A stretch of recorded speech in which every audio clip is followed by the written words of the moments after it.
Hi, I'm Andy Ritchie. I'm the Geospatial Manager for Sisk, and today we're on the glass bottle project.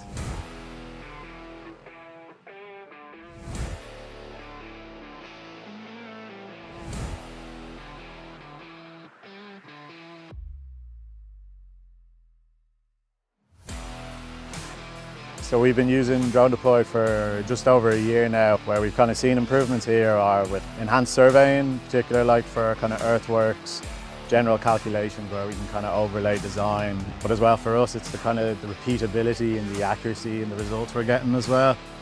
One of the key things for us in terms of logistics that we need to manage, and one of the challenges is having the 3 different projects, 3 different teams, 3 different sets of subcontractors that have to interface with each other. So one of the big things we have is our weekly logistics and management of interface meetings. That deals with the likes of what people are doing on different phases of work. They're all working at different paces, different subcontractors. And by using DroneDeploy, we're able to see exactly what works is going, look at different angles on it. I had a situation, 3 of us were talking about setting up some signage boards positions.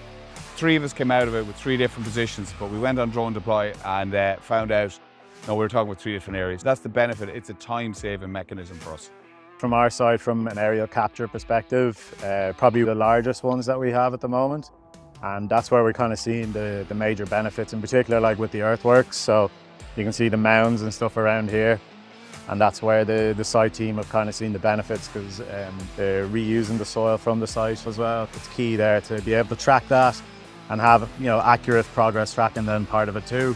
The next phase of works for the client here will be for phase 2, which is 502 apartments, which sits next to the other side of the boulevard. As you can see, it's a big site.